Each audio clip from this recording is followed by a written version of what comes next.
आज दिवाली में सब लोग बिजी होंगे, लेकिन नॉलेज भी इम्पोर्टेंट है क्योंकि जो भी कंपनी है आपसे स्किल रिक्वायरमेंट करेगी, तो आज आप फ्री में सीख सकते हो। काफ़ी चीज़ें इस वीडियो में मैं बताने वाला हूँ। सबसे पहले मैं आपको बेसिक बताऊंगा, जो ब्रिक वर्क, एक साइट इंजीनियर की क्या रिस्पॉन्सिबिलिटी होती है साइट पे ब्रिक वर्क में, वो आपको बताने वाला हूँ। फिर मैं आपको बताऊंगा जो घर की कंस्ट्रक्शन में गलती की जाती है और वो मिस्टेक छोटी होती है लेकिन बहुत बड़ी बन जाती है, उसमें 5 से 6 मिस्टेक जो आपको ध्यान रखनी है, वो सब चीज़ें बताऊंगा।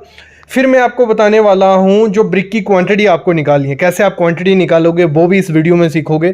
फिर सेकेंडरी जो प्राइमरी बीम के बारे में आपको साइट विजिट करवाने वाला हूं। प्रैक्टिकल, साइट विजिट, थियोटिकल, सब कुछ फ्री में सीखने वाले हो आज आप, लेकिन कंप्लीट वीडियो देखो। लेकिन उससे पहले प्लीज चैनल को सब्सक्राइब कर लो और बेल आइकन जरूर दबा लेना। तो शुरू करते हैं। सबसे पहले एज ए साइट इंजीनियर आपकी रिस्पॉन्सिबिलिटीज़ क्या होती हैं। ब्रिक वर्क जब भी हो रहा है आपको चेक क्या करना है। सामने जैसे ब्रिक आप देख रहे हो, तो इसमें जो मोटार यूज़ हो रही है वो प्रॉपर जो हमें प्रोपोर्शन है 1:4 की बात करें, 1:6 या 1:8, 1 हो गया सीमेंट, 8 4 6 8 हो गया हमारा सैंड, जो सैंड, तो उसकी प्रोपोर्शन प्रॉपर से यूज़ की जा रही है नहीं की जा रही है वो आपको चेक करना है।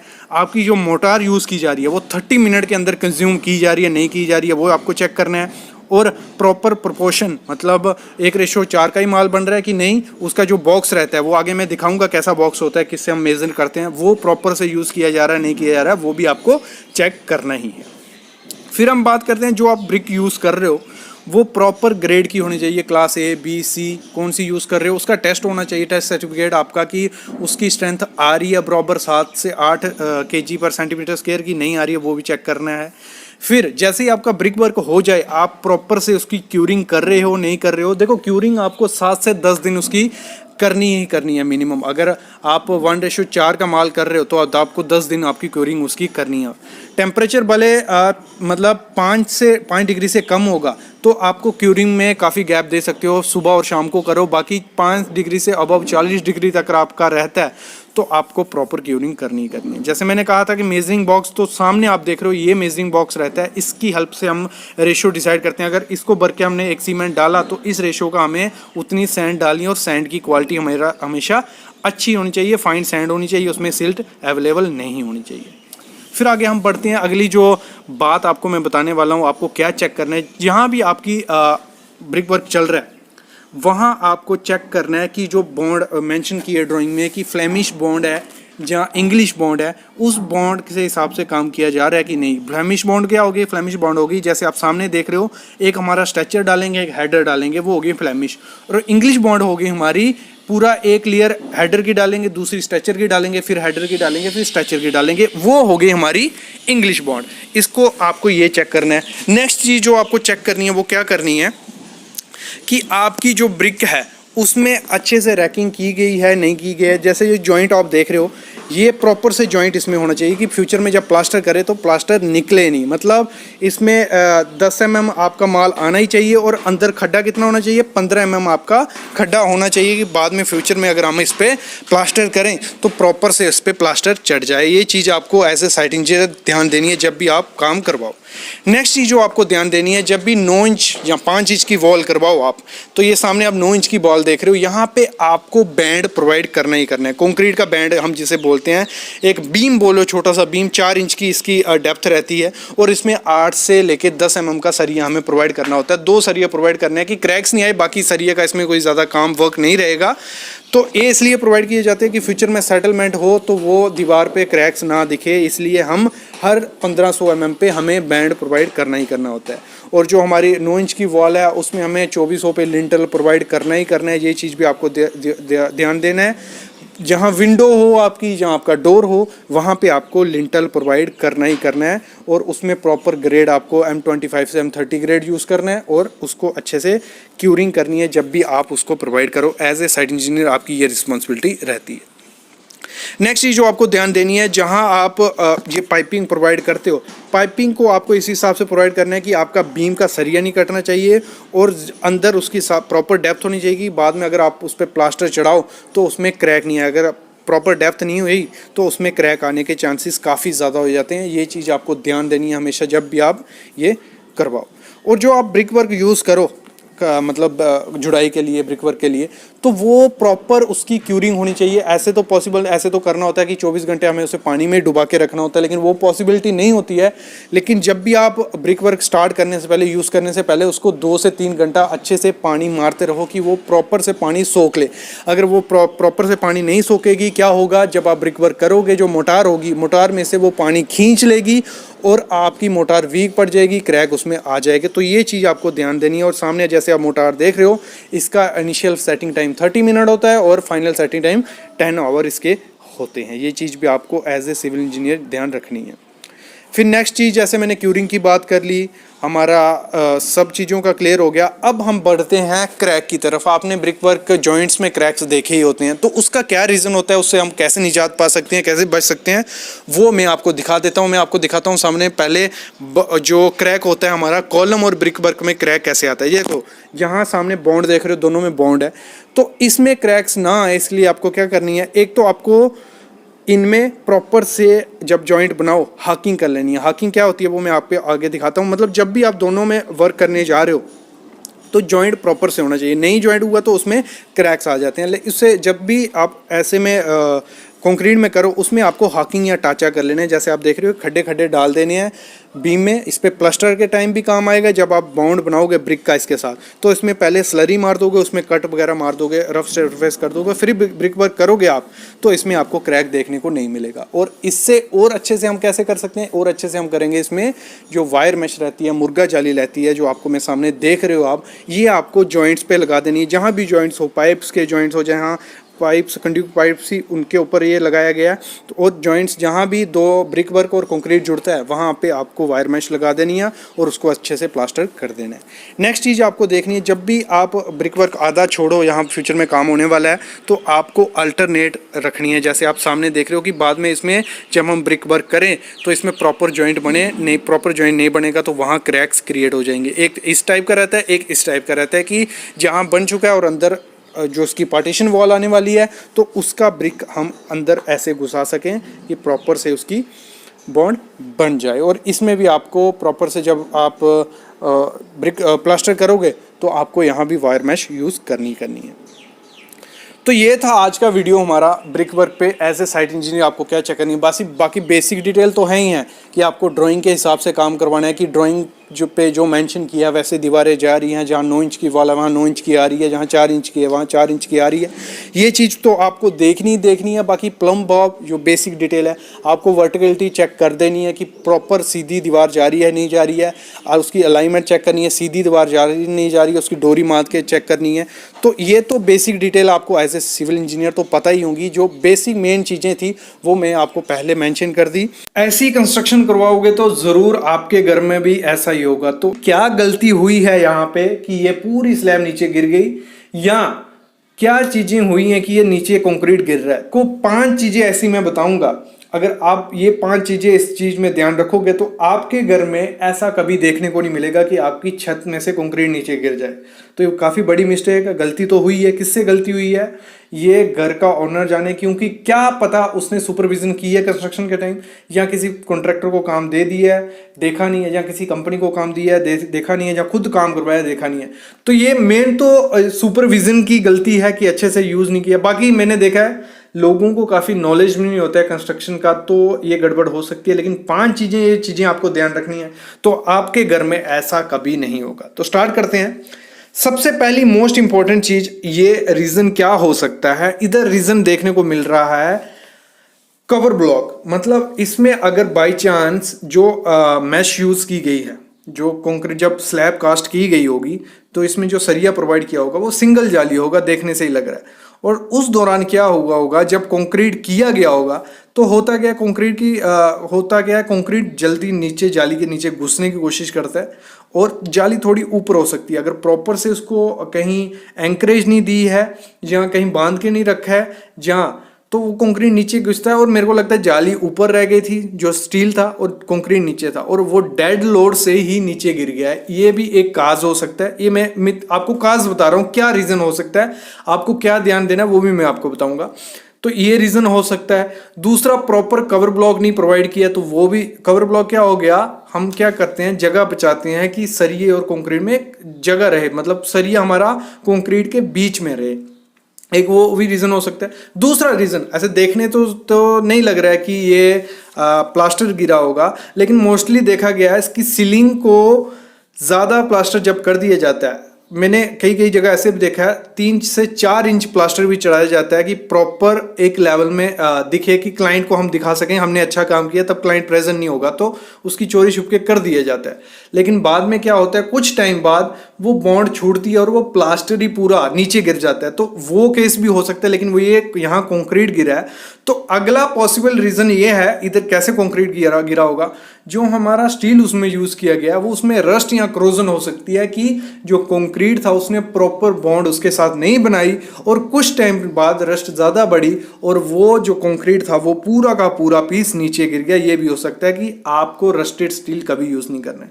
अगली गलती क्या हो सकती है, अगली गलती ये की गई हो सकती है, जो कंक्रीट की मिक्स रेशियो थी M30 या M25 या M20 ग्रेड हमने स्लैब में यूज करना था और वहां यूज कर दिया गया M10 या 15, तो उसमें भी वो रीजन भी हो सकता है कि आपने प्रॉपर कंक्रीट यूज नहीं किया तो उसका स्ट्रेंथ ही उतना नहीं है कि वो बेयर कर पाए, क्योंकि स्पान भी बड़ा हो सकता है, बीम वहां नहीं हो सकता है, तो डेड लोड से ही वो कंक्रीट क्या होगा, नीचे गिर सकता है पूरा। तो वो पॉसिबल रीजन भी हो सकता है कि इस वजह से ये हुआ हो। नेक्स्ट पॉसिबिलिटी क्या हो सकती है, नेक्स्ट ये है कि जब कंक्रीट किया गया होगा स्लैब का तो उसमें वॉइड्स बच गए होंगे, क्रैक रहे होंगे। एक तो वो इतनी उसकी कैपेसिटी भी नहीं होगी कंक्रीट की कि उसको मिक्स रेशियो अच्छा यूज नहीं किया गया होगा, और जो वॉइड्स होंगे वो और ज्यादा उसको इफेक्ट कर रहा होगा कि पानी थोड़ा बहुत घुसा उस वॉइड्स में से, वो वॉइड बड़े हुए और जो सरिया था अंदर उसको धीरे धीरे क्रोजन लगने लगी। जैसे ही उसको क्रोजन लगी होगी, जो कंक्रीट की बॉन्ड होगी वो एकदम से छूट गई होगी और वो पूरा कंक्रीट नीचे गिर गया होगा, ये हो सकता है। नेक्स्ट चीज क्या हो सकती है, जहां ये जो स्लैब प्रोवाइड की गई होगी वहां पे सिंगल जाली प्रोवाइड किया, ना कोई क्रैंक बार प्रोवाइड किया होगा ना डबल जाली, मतलब सिंगल सरिया प्रोवाइड कर दिया होगा, मतलब 10 और 8 का सरिया प्रोवाइड कर दिया 200 के सेंटर से, तो उधर भी ये चीजें हो सकती है। तो मोस्टली होता भी है कभी कभी, क्या किया जाता है 8 का सरिया, 10 का मेन बार, 8 का डिस्ट्रीब्यूशन डाल दिया, स्पेसिंग रख दी 150, 200, 250, 300 भी कर देते हैं कई जगह, वो कर दी और कंक्रीट तो रुक गया, थोड़े टाइम 1-2 साल निकाल दिया, लेकिन उसके बाद वो छोड़ देता है बॉन्ड अपनी और वो गिर जाएगा। तो यही चीजें होती हैं, ये गलतियां की जाती हैं। तो अभी इस जो कंस्ट्रक्शन में ये हुआ है इसका हम प्रॉपर से तो मैं आपको नहीं बता सकता जब तक हम वहाँ देखेंगे नहीं, जांचेंगे नहीं, लेकिन फोटो से जो चीज़ें हो सकती हैं वो मैंने आपको क्लियर कर दिया। तो अभी अगर आपको बचना है इस चीज़ से तो आपको क्या क्या करना पड़ेगा, सबसे पहली चीज़ आपको प्रॉपर कवर ब्लॉक प्रोवाइड करवाना है। स्लैब में हमारा 20 से 25 मतलब 25 mm का कवर ब्लॉक जो होता है, जो सामने आप देख रहे हो, कवर ब्लॉक प्रोवाइड करवाना ही करवाना है, ये पहली चीज है। दूसरी चीज, आपको कभी भी रस्टेड स्टील, मतलब जो हाँ रस्ट रख गई हो, करोड़ हो गया हो, रस्ट क्या होती है, जो आप सरिया देखते हो आप हाथ में उसको पकड़ के खींचोगे आपका हाथ पूरा पीला बच जाएगा, वो रस्ट होती है। और रस्ट के साथ कभी भी कंक्रीट जो होता है वो बॉन्ड नहीं बनाता है। और एक चीज और गलती होती है, वो होती है शटरिंग ऑयल। तो स्लैब पे जो शटरिंग ऑयल लगता है तो सरिये पे शटरिंग ऑयल नहीं लगना चाहिए। अगर सरिये पे शटरिंग ऑयल लगा होगा तो कंक्रीट उससे बॉन्ड बनाएगा नहीं, वो गिरने के चांसेस बहुत ज़्यादा बढ़ जाते हैं। तो ये चीज़ भी ध्यान देनी है। अगली चीज़ ध्यान देनी है, जो मिक्स रेशो आपको बनाना है, तो मैं जरूर ये कहूँगा M25 ग्रेड जो होता है M25, वही ग्रेड आपको मिनिमम स्लैब में यूज़ करना है। उसको प्रॉपर से डिज़ाइन करवा लेना है। डिज़ाइन नहीं तो आप गूगल से भी देखोगे तो आपको नॉमिनल मिक्स उसमें मिल जाएगा, आपका सीमेंट वगैरह उसमें ज़्यादा जाएगा, लेकिन एक अच्छा रिच कंक्रीट बनेगा जो आपकी स्लैब को पकड़ के रखेगा, आपके सरियों को पकड़ के रखेगा और एक अच्छा कंक्रीट बनेगा। तो आपको ये चीज़ भी ध्यान देनी है। अगली जो चीज़ देनी है, जब भी आप कंक्रीट करो उसमें वाइब्रेटर जरूर यूज़ करो। क्या करते हैं, डंडे से खांच देंगे या पानी वाला माल रख के डाल देंगे, कंक्रीट हो गया, वो चीज़ कभी नहीं करनी है। आपको प्रॉपर वाइब्रेटर यूज़ करना है उसमें। और जो शटरिंग होगा वो आपको पक्की शटरिंग यूज़ करनी है, जो MS प्लेट्स या फट्टे से ही कर रहे हो आपको अच्छे से करनी है। नीचे जो प्रॉप्स रहेंगी उनमें सेटलमेंट नहीं होनी चाहिए। अगर थोड़ी भी नीचे बल्ली जो होती हैं हिली या थोड़ी वाइब्रेशन हुई तो वो माइनर से क्रैक दिखेंगे नहीं, लेकिन वो बाद में बड़े बन सकते हैं और फेलियर हो सकता है। ये चीज़ भी आपको ध्यान देनी है। और नेक्स्ट चीज़, आपको जो क्रैंक बार होते हैं वो आपको प्रोवाइड करवाने हैं। जहाँ भी आपकी सपोर्ट्स हैं या बड़ा स्पान है, तो पूरा जो मेरे ख्याल में ना, आपको घर एक बार बनता है, घर रोज रोज नहीं बनता, उसमें लाखों की इन्वेस्टमेंट होती है। तो घर की कंस्ट्रक्शन जब भी करवाओ तो एक स्ट्रक्चर इंजीनियर और एक आर्किटेक्ट से कंसल्टेंट करवा के ही करवाओ, क्योंकि घर की टोटल कंस्ट्रक्शन में से 20 से अगर मैं बात करूं 10 से 20% लगता है, मतलब 10 में ज़्यादा बोल रहा हूँ अप्रोक्स। अगर हम एग्जांपल लें एक 1000 स्क्वायर फीट का अगर हमारा घर है तो उसमें 20 से 30 हज़ार रुपया आपका लगेगा। एक प्रॉपर डिज़ाइन आपको घर का बन जाएगा, प्रॉपर सरिया कहाँ प्रोवाइड करना है, क्या चीज़ें, ये सब चीज़ें आपको 20 से 30 हज़ार रुपये मिल जाएंगी। क्योंकि पूरी फैमिली, पूरा जो आप घर कमा रहे हो, जो आप अपने लिए इन्वेस्ट कर रहे हो, तो अच्छे से करो ना भाई। तो उसके लिए आपको 20 से 30 हज़ार खर्चना है। उसमें आपको स्ट्रक्चर डिटेल भी मिल जाएगी, सब डिटेल्स मिल जाएंगी। उसके बाद आप कंस्ट्रक्शन करवा देते हो।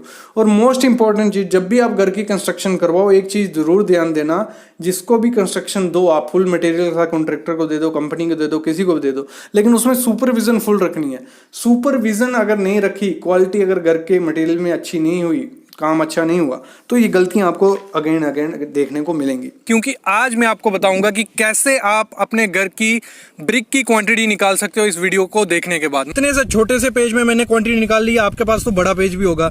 तो स्टार्ट करते हैं आज का video, how to find number of bricks. मतलब एक थंब रूल आपको बताने वाला हूं, उसकी हेल्प से आप क्वांटिटी निकाल लोगे कि कितनी ब्रिक आपको लगेगी। तो देखो, आपका 1000 स्क्वायर फीट का है, 2000 स्क्वायर फीट का, जितना भी है, आपको वो प्लान चाहिए। उसके लिए आपके पास प्लान होना चाहिए कि आप बना क्या रहे हो।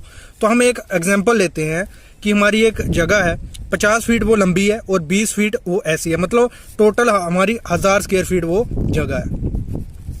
उसकी बाहर की जो दीवारें हैं वो 9 इंच की है। हमेशा आपको बाहर की दीवारें कितनी रखनी है, 9 इंच की आपकी दीवार होनी चाहिए बाहर की, हमेशा ध्यान रखना, एक टिप भी है।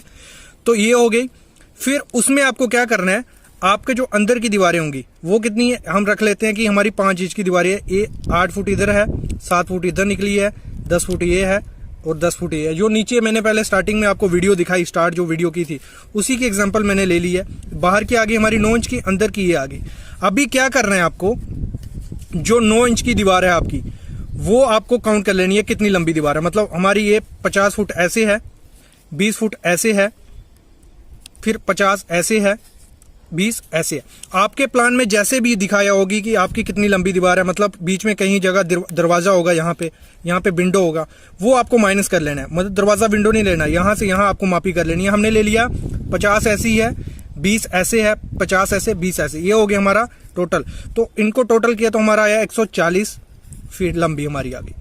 और हमने मोस्टली हमारे घर की हाइट कितनी रहती है, 10 फीट, 3 मीटर या 10 फीट बोल लो, तो ये लिख दिया 140 टोटल कर लेना है, उसको मल्टीप्लाई कर देना है 10 फीट से, तो हमारा आ गया 140 स्क्वायर फीट हमारी 9 इंच की दीवार हो गई। ये निकाल लिया। फिर हमें क्या करना है, 5 इंच वाली वॉल लेनी है। तो 5 इंच वाली वॉल कौन कौन सी है हमारी, 10 फीट, 10 फीट, 7, 8। तो इसको हम प्लस कर लेते हैं, 10, 10, 7, 8। जितने भी आपकी घर की होगी दीवारें, आपको पता होगा, प्लान में दिया होगा कि आपकी पार्टीशन वाल अंदर की दीवारें ऐसे आने वाली हैं। तो ये हमारा टोटल करके आया 35 इसको। तो इसकी पार्टीशन वॉल की भी हाइट कितनी होने वाली है, 10 फीट। तो इसको भी मल्टीप्लाई कर दिया हमने, वो हो गया हमारा 350 स्क्वायर फीट। मतलब दोनों का हो गया हमारा, मतलब ये भी मिल गया हमारे कि 9 इंच की दीवार हमारी होगी 1400 स्क्वायर फीट और 5 इंच की होगी हमारी 350 स्क्वायर फीट। अभी थंब रूल क्या कहता है, थंब रूल कहता है कि जो आपकी 5 इंच वॉल हम करते हैं तो हमारी 1 स्क्वायर फीट में कितनी 4.5 ब्रिक लगती है, और 9 इंच की वॉल में हमारी 9.8 ब्रिक्स लगती हैं। ये कहाँ से, ये थंब रूल कहाँ से क्रिएट हुआ, जो भी पुरानी कंस्ट्रक्शन हुई है, जो हमने वर्क करवाया है, उनकी हेल्प से हमें ये मिला है कि 5 इंच की दीवार में आपको 4.5 ब्रिक लगेंगी, 9 इंच की वॉल में हमें 9.8 लगेगी। ये हो गया, ये आपको थंब रूल पता चल गया। अभी 9 इंच का हमारा आया था कि 1400 स्क्वायर फीट और 5 इंच का आया था 350 स्क्वायर फीट। अभी हम चलते हैं आगे, बढ़ते हैं आगे। क्या है ये याद रख लिया आपने। अभी आपको क्या करना है, जो 9 इंच की दीवार थी हमारा कितना आया था, 1400 स्क्वायर फीट आया था। कैमरा थोड़ा हिल रहा, सॉरी इसके लिए। और उसमें हमारा थंब रूल क्या था कि 1 स्क्वायर फीट में हमारी 9.8 ब्रिक्स लगती हैं। तो 1400 मल्टीप्लाई बाय 9.8 हमने किया तो हमारा मिल गया, हमारे 13,720 ब्रिक्स उसमें लगेंगी। कितना, 13,720 ब्रिक्स उसमें लगेंगी। फिर हमारी जो 5 इंच की दीवार थी वो 350 स्क्वायर फीट आई थी, उसको हमने मल्टीप्लाई कर दिया, 1 स्क्वायर फीट में हमारे लग रही है 4.5, तो 350 आया था। 350 इंटू 4.5 हमने किया तो वो हमारा हो गया 1575 ब्रिक हमारी लग रही है। और टोटल कितनी लगने वाली है हमारी, वो लगेंगी 15,295। तो मतलब हमने 2 से 3 मिनट में निकाल लिया कि रफ एस्टिमेशन कर लिया कि हमारी कितनी ब्रिक लगने वाली हैं उस घर को बनाने में। तो इसी थंब रूल से आप निकाल सकते हो। 9 इंच के में आपको क्या करना है 9.8 और इसमें क्या करना है आपको 4.5 मल्टीप्लाई कर देना, जो भी आपका स्क्वायर फीट आएगा। मतलब आपके पास अगर प्लान होगा तो आप इजिली निकाल लोगे कि आपको घर बनाने में कितनी ब्रिक लगेंगे। आप अगर कॉन्ट्रैक्टर से भी नक्शा बनाते हो या इंजीनियर से या आर्किटेक्ट से, तो उसमें आपको प्लान तो दिखा देगा कि बार बार की आपकी 9 इंच की दीवार है, अंदर की 5 इंच की दीवार है। बस आपको दीवारें गिननी है, स्क्वायर फीट गिनना है और उसको मल्टीप्लाई कर देना है और आपका निकल आएगा कि आपको कितनी ब्रिक लगने वाली है। जो साइट इंजीनियर है, क्योंकि आज मैं बताने वाला हूं कि जो हम बीम डाउन करते हैं, काफ़ी कमेंट्स आ रहे थे कि जब मैंने वीडियो लाई बीम चेकिंग की या बीम के रिलेटेड काफ़ी वीडियोस थी, तो उसमें क्वेश्चन आ रहा था कि सर ये बीम ऐसे लटके क्यों हैं, क्या है क्या नहीं। तो आज उसी पे हमारा वीडियो होने वाला है। इसमें मैं क्लियर करूंगा कि क्यों बीम ऐसे थे। तो इनको क्या किया जाता है, जो हैवी बीम्स रहते हैं उनको ऊंचे में बांधा जाता है, फिर उनको डाउन किया जाता है। तो आज का वीडियो पूरा प्रैक्टिकल वीडियो रहेगा। इसमें आप देखो कि कैसे हम बीम को डाउन करते हैं। एक रिस्की जॉब हम एज ए साइट इंजीनियर जिसे बोल सकते हैं वो रहती है ये। तो वही प्रोसेस आज आप देखने वाले हो कि कैसे बीम को डाउन किया जाता है। फिर उसके बाद हमारी नेक्स्ट वीडियोस जो आएंगी उसमें मैं सब बताऊंगा कि फिर स्टील कैसे बांधा जाता है स्लैब का, और डाउन के टाइम क्या क्या चीज़ें होती हैं। तो एक प्रैक्टिकल वीडियो आप रख लो, एक छोटी सी वीडियो रहेगी, कंप्लीट वीडियो देखना, काफ़ी नॉलेज इसमें से भी आपको गेन होगा।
तो जैसा सामने देख रहे हो बीम डाउन हो चुके हैं। तो अभी आगे प्रोसेस किया जाता है स्लैब का, स्टील बाइंडिंग का। उस पर भी जल्द वीडियो आएगी कि कैसे करते हैं 2 वे स्लैब, 1 वे स्लैब, और उसको चेक कैसे करते हैं, सब चीज़ें आएंगी। तो उसके लिए प्लीज़ चैनल को सब्सक्राइब कर लो, बेल आइकन दबा लो।